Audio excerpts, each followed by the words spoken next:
coming, and I want to congratulate Yvette and her board. Sometimes one person really does make a difference, and you need to have somebody that's going to shoulder the burden.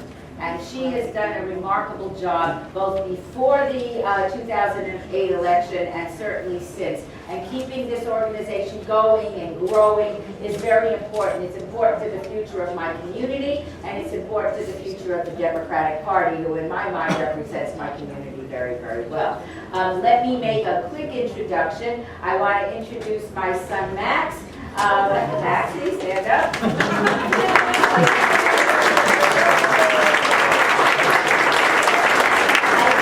Because Max just graduated law school, he's an eligible bachelor. So, you know any nice Jewish girls with money, let me know.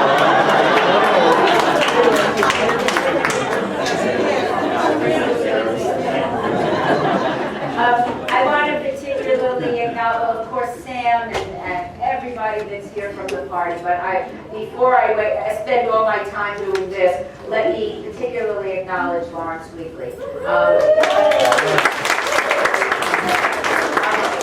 I don't know anybody that works harder for their constituents and is more involved in his community than Lawrence Weekly. He makes all of us look good, and he works tirelessly for the people that he represents, and I, for one, think he's the man.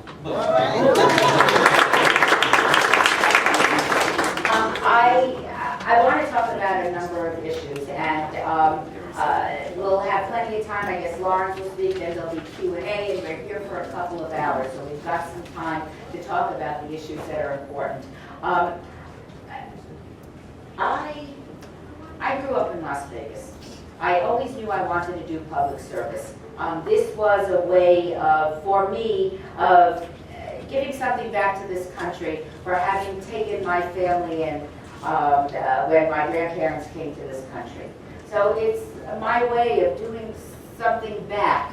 I never had any doubt that I was going to be in public office somehow as a public servant. Now, prior to this last year, I had a great shtick going. I mean, I would tell everybody in Congress I've got the fastest growing this and the fastest growing that, and the economy is hot as a pistol, and if you want a job in Las Vegas, you're going to get a job, and there's 5,000 to 7,000 new people coming into town, but everybody's got a job, everybody's got a home, and things were really hopping. We had 40 million visitors a year coming to town. My construction trades, my unions were going gangbusters. If they went from one job, they went to the next job, they went to another job, and there was no downtime, not like other communities in the country. But, you know, sometimes you're hoisted on your own petard. When the crash came, it hit Congressional District 1, Las Vegas, harder than any other place in the country. Let me tell you,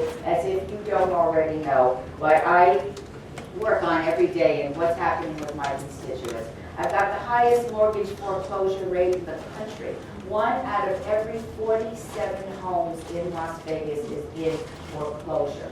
That means that families that have never been without are finding themselves without a house, without a home. They never dreamed it in a million years. I've got huge unemployment. We've got higher than the national average. I think when the numbers come out next month, it's even going to be higher. We're around 12.5, and we haven't bottomed out or topped out yet. So there's still more pain to come. And that means a lot of families that have always held a job, never needed, are in terrible need now.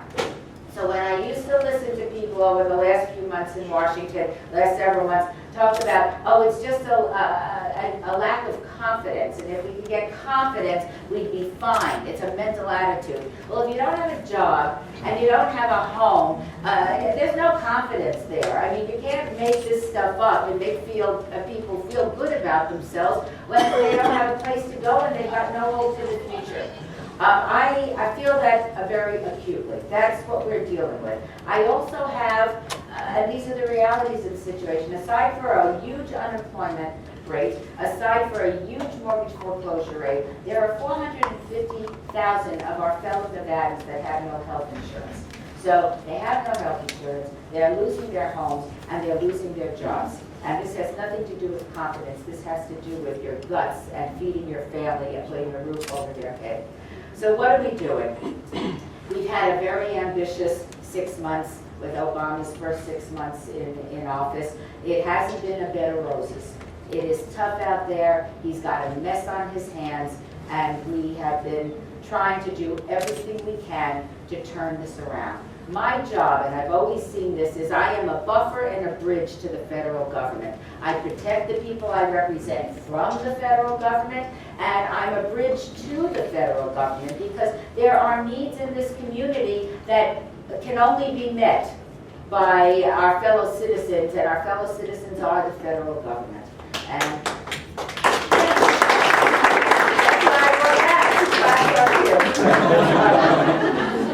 I want to talk to you about some of the pieces of legislation we're working on. I hope this isn't going to be too boring. And as you know, I never refer to notes. I have some with me just in case. I don't want to give anybody the wrong information. I also have with me Nat Cochran, who does a lot of my issues. He does my healthcare stuff and my so many other issues in Washington. He came in for this so that, and I told him I have no shame. If I don't know an answer, I let him answer. So, you know, it doesn't diminish me in any way. It just makes me, you know, pretty smart that I hire really good people.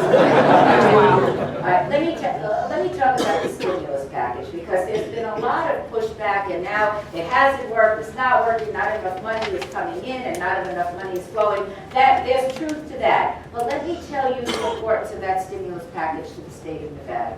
With the high, first of all, 1 million Nevadans got a tax credit, which means that, but you know, it's spread out over your paycheck, so your withholding is less. So you're probably getting an extra $20, $25 a paycheck in your take-home pay. But who notices that? But it's there. For 95% of the people that I represent, they got, if you made $250,000 and below, you got an extra $400 and $800 if you're married, if you're a couple. That helped. There was an immediate $250 check to every recipient of Social Security. I've got a huge senior population in this district. They are hurting.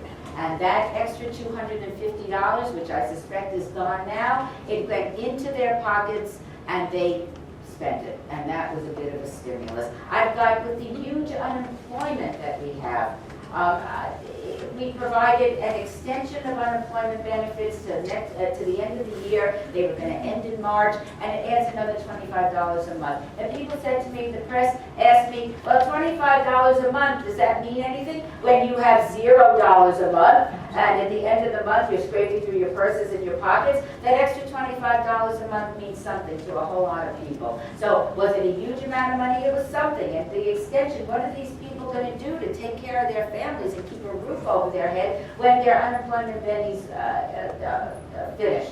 So we extended it to December. Hopefully the economy is going to pick up a little bit and they'll be able to get jobs. And this is to give them that, to get them from here where we are now to where we're going to be, which hopefully is going to be a recovery. Medicaid money. I've got thousands and thousands of our fellow Nevadans that depend on Medicaid. They're 133% above poverty, which is nothing. It is barely a subsistence level of income. They depend on Medicaid in order to get their health care needs met. We were able to put core Medicaid dollars into the state of Nevada. And we got education funding. And you asked me on the phone about the Title I. There's $70 million of Title I money. We've got, with the legislature, you were all reading the papers and everything else, same as me. I mean, the economy in this state is could not be more depressed. I shouldn't say that. Could always get more depressed. It's very